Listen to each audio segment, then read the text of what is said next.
Monsoon समय से पहले आने के कारण संकट की संभावनाएं बढ़ गई हैं।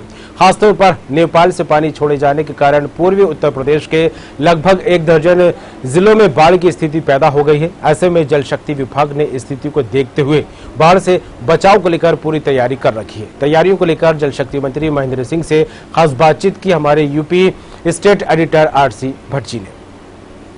उत्तर प्रदेश में बाढ़ बरसों से एक बड़ी समस्या रही है और लगातार कई सरकारों ने इस पे काम करने की कोशिश की, लेकिन उनको सफलता नहीं मिली। कहीं न कहीं पानी जब आता है, बारिश जब होती है, नेपाल से पानी छूटता है तो वह एक विकराल रूप लेता है और काफी जनहानि करता है। अभी मेरे साथ मौजूद हैं जल शक्ति मंत्री उत्तर प्रदेश के महेंद्र सिंह। आइए उनसे हम बात करते हैं, क्योंकि इस समय बाढ़ जो है वो अपने शुरुआती दौर पर है और मानसून बहुत जल्दी आया है। तो निश्चित रूप से इधर विगत क्या तैयारियां हुई हैं, किस तरह से बाढ़ से खासतौर पे उसको फ्लड फाइटिंग कहते हैं कि किस तरह से फ्लड फाइटिंग की तैयारियां हुई हैं, और आइए हम बातचीत करते हैं उत्तर प्रदेश के जल शक्ति मंत्री महेंद्र सिंह जी से।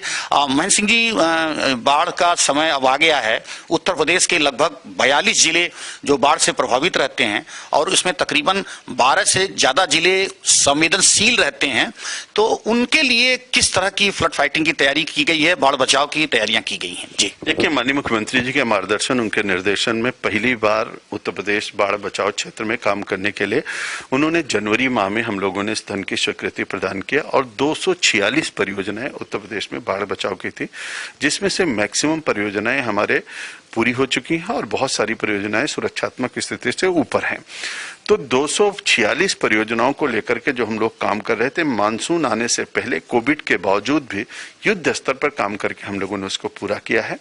माननीय मुख्यमंत्री जी ने समीक्षा बैठक किया, सभी विभागों को जो एक साथ समन्वय के साथ बैठक होती है, NDRF, SDRF, police department, health department, agriculture department, पशुपालन डिपार्टमेंट और जल शक्ति डिपार्टमेंट, सबको मिलाकर के बैठक किया। रेवेन्यू डिपार्टमेंट और राहत आयुक्त को भी निर्देशित किया है। हर तरीके की तैयारी हमारी हो चुकी है, सभी जगहों पर बाढ़ चौकियां बन चुकी हैं, पीएसी, एनडीआरएफ सब तैयार है। माननीय मुख्यमंत्री जी के मार्गदर्शन में जो ऐतिहासिक काम हुआ है, उसका परिणाम ये रहा कि जो बरसों से हमारा उत्तर प्रदेश बाढ़ के कारण से तबाह होता था, आज उस पर हम लोगों ने बहुत अच्छी कामयाबी हासिल किया है। बहुत सारी जमीन हमारी फ्लड्स के कारण से प्रभावित होती थी, उसको भी रोकने में कामयाबी मिली है। पिछले वर्षों में लगभग 15 लाख हेक्टेयर जमीन प्रभावित होती थी, घटते घटते आज वो 6,886 हेक्टेयर रह गई है। हमको लगता है कि जो नालों की सफाई भी हम लोग कर रहे हैं, ड्रेनेज की सफाई कर रहे हैं, बाढ़ बचाव के काम भी कर रहे हैं और इसके साथ साथ हर जगह पर सीसीटीवी कैमरा लगा करके उसकी मॉनिटरिंग भी कर रहे हैं। किसी प्रकार से जनता को कोई परेशानी ना हो, उसके लिए उत्तर प्रदेश पूरी तरीके से उत्तर प्रदेश सरकार संकल्पित है। और आपके माध्यम से मैं जनता जनार्दन को भी आश्वस्त करना चाहता हूं कि हर जगह हम लोगों ने जनरेटर लगा करके, बंधों पर अपने लोगों को तैयार करके सब जगहों पर रखे हैं। किसी भी स्थिति से निपटने के लिए भी सरकार पूरी तरीके से तैयारी में है। हमको बताते हुए खुशी हो रही कि पिछली बार किसी प्रकार की जनहानि, धनहानि, पशुहानि नहीं हुई थी और इस बार भी जिस तरीके की तैयारी हुई है उससे हमको लगता है कि किसी प्रकार की कोई घबराने की आवश्यकता नहीं है और कहीं कोई दिक्कत आने पर नहीं पाएगी। मानसून समय से पहले आया है, बरसात बहुत अच्छी होगी। अच्छी बात है कि बरसात हो, लेकिन उस बरसात के कारण से हमारे लोगों को कोई दिक्कत ना होने पाए, इसके लिए हम लोग तैयार और तत्पर हैं। कल तक की जो स्थिति है, नेपाल में काफी पानी बरस रहा है, लगातार वहां से पानी डिस्चार्ज हो रहा है जो भारत में आ रहा है। कितने क्यूसिक मीटर पानी डिस्चार्ज हो गया? और अगर पिछले साल का अगर हम लोग रिकॉर्ड देखें तो इस समय तो मानसून नहीं आया था, मानसून देर में आया था, लेकिन वो तुलनात्मक ढंग से देखा जाए तो कितने क्यूसिक मीटर जुलाई में डिस्चार्ज रहा और अभी वो मानसून पहले आ गया है तो जून में हुआ? देखिए, पिछली बार लगभग 5-5.5 लाख क्यूसिक डिस्चार्ज गंडक में था।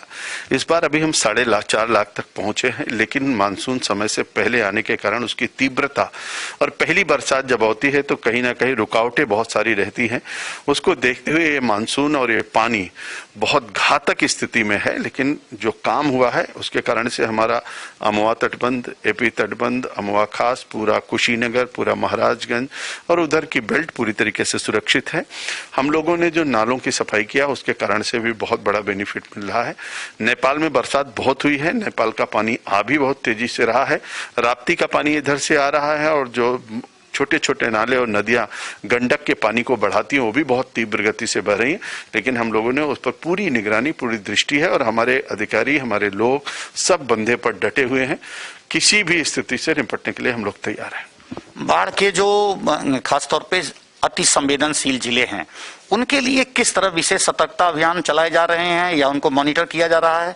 और उसके साथ साथ कुछ जो खास बंधे हैं जो हमेशा टूट जाते थे, पिछली सरकारों में देखा गया कि हर साल बनते थे, चाहे वो एल्गिन चरसड़ी की बात करें, चाहे अमवा खास ईपी बंधे की बात करें, चाहे चितौनी बंधे की बात करें, या फिर जो है महाराजगंज बी गैप की बात करें, तो ये तमाम जगहों पे शिकायत मिलती रही कि ये 2 वर्ष पहले, जब 3 वर्ष पहले जब ये सिचुएशन रही तो वो बंधे टूट जाते थे। लेकिन अभी क्या है, किस तरह काम कराएगी? देखिए, बहुत अच्छा है आपने प्रश्न किया है कि जो इसमें बंधे टूटते थे उसको लेकर के माननीय मुख्यमंत्री जी ने जब एरियल सर्वे किया और सर्वे के माध्यम से उन्होंने देखा कि नदियां जहां बहती थी उससे हट करके बंधे की तरफ आ गई, तो उन्होंने ड्रेजिंग के लिए एक नई योजना को स्वीकृति प्रदान किया और ड्रेजिंग बहुत कामयाबी हासिल किया कि ड्रेजिंग के माध्यम से हम धारा को परिवर्तित करने में कामयाब रहे, जिसके कारण से आज हम एल्गिन चरसरी की जो आप बात कर रहे हैं या अमवा तटबंध की जो आप बात कर रहे हैं, इन पे सब पे कहीं ना कहीं उसके कारण से हम लोग बचाव कर पाए। ये 13 स्थानों पर अब की बार हम लोगों ने ड्रेजिंग कराया है, जिसका बहुत बड़ा बेनिफिट उत्तर प्रदेश को मिल रहा है। सभी कामों को कराते हुए जब हम धारा को परिवर्तित करते हैं तो उसके कारण से बंधे पर दबाव कम होता है, जिससे बंधे टूटने के खतरे कम हो जाते हैं। पिछली बार भी कोई बंधा नहीं टूटा था, अब की बार भी कोई बंधा नहीं टूटने की संभावना है क्योंकि काम बहुत अच्छा हुआ है। पीलीभीत हो, लखीमपुर हो, सीतापुर हो, बाराबंकी हो, गोंडा, बलरामपुर, बहराइच, श्रावस्ती, महाराजगंज, सिद्धार्थनगर, बस्ती, हमारा कुशीनगर, देवरिया, बलिया, मऊ, गाजीपुर, ये सब ऐसे जिले हैं जो बाढ़ से बहुत प्रभावित होते हैं। उन सब स्थानों पर हम लोगों ने जनरेटर लगा करके बंधे पर ही कैंप बनाया है कि बंधे की रात दिन निगरानी करेंगे। लोग जगह जगह गार्ड लगाए गए हैं, किसी प्रकार की कोई आशंका अगर आती है तो हम लोग तत्काल उस पर काम कर पाए, इसलिए हर तरीके की तैयारी बनी हुई है। माननीय मुख्यमंत्री जी ने उसकी बृहद समीक्षा किया है और उनके मार्गदर्शन और निर्देशन में बहुत अच्छे ढंग से काम हुआ है। एक आखिरी सवाल था कि आमतौर पे पिछली सरकारों में देखा गया है कि जब बाढ़ आती थी और बंधे टूटते थे तब उस समय के तत्कालीन मंत्री जी साइट पर जाते थे और दौरा करते थे, स्टीमर का इस्तेमाल करते थे, मोटर बोट का इस्तेमाल करते थे। लेकिन अभी देखा मैंने कि विगत कुछ दिनों में मानसून आने के पहले लगभग आप 19 जिलों का दौरा आपने किया है और तमाम जनपदों में जाकर खासतौर पर आपने वहां की व्यवस्थाओं को देखा है, दिशा निर्देश दिए हैं। कैसा लगा आपको, किस तरह से आपने उन सबों को हैंडल किया? देखिए, बहुत अच्छा लगा। एक तो वहां की जनता ने कहा कि पहली बार कोई मंत्री मानसून से पहले आया है और हमारे लोगों के क्षेत्र में तो पहली बार कोई मंत्री यहाँ पर आकर के अपने कामों को देख रहे हैं। लोग जहाज से, हेलीकॉप्टर से उसके दौरा कर लेते थे, लेकिन नीचे उतर के कोई ग्राउंड रियलिटी नहीं देखता था। तो माननीय मुख्यमंत्री जी को लोगों ने बहुत धन्यवाद किया, उनके बारे में बहुत अच्छी अच्छी बातें कही कि हम सब लोगों को बचाने के लिए माननीय मुख्यमंत्री जी ने बड़ा निर्णय लिया है। जब मैं जिले जिले में गया तो लोगों का उत्साह, लोगों का उमंग, वहां के सांसद, विधायक सब हमारे साथ में थे, जिला प्रशासन भी साथ में था।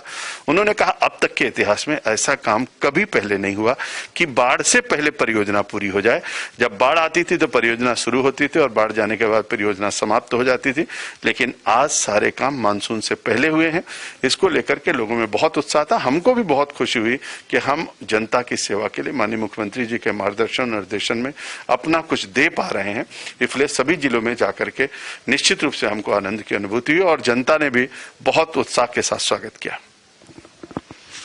ये थे जल शक्ति मंत्री। साफ तौर पर ये कहना था कि बाढ़ बचाव के पूरे इंतजाम किए गए हैं और ठोस जो है व्यवस्था की गई है और निश्चित रूप से इस वर्ष भी पूर्व वर्ष की भांति जनहानि, धनहानि बिल्कुल नहीं होगी।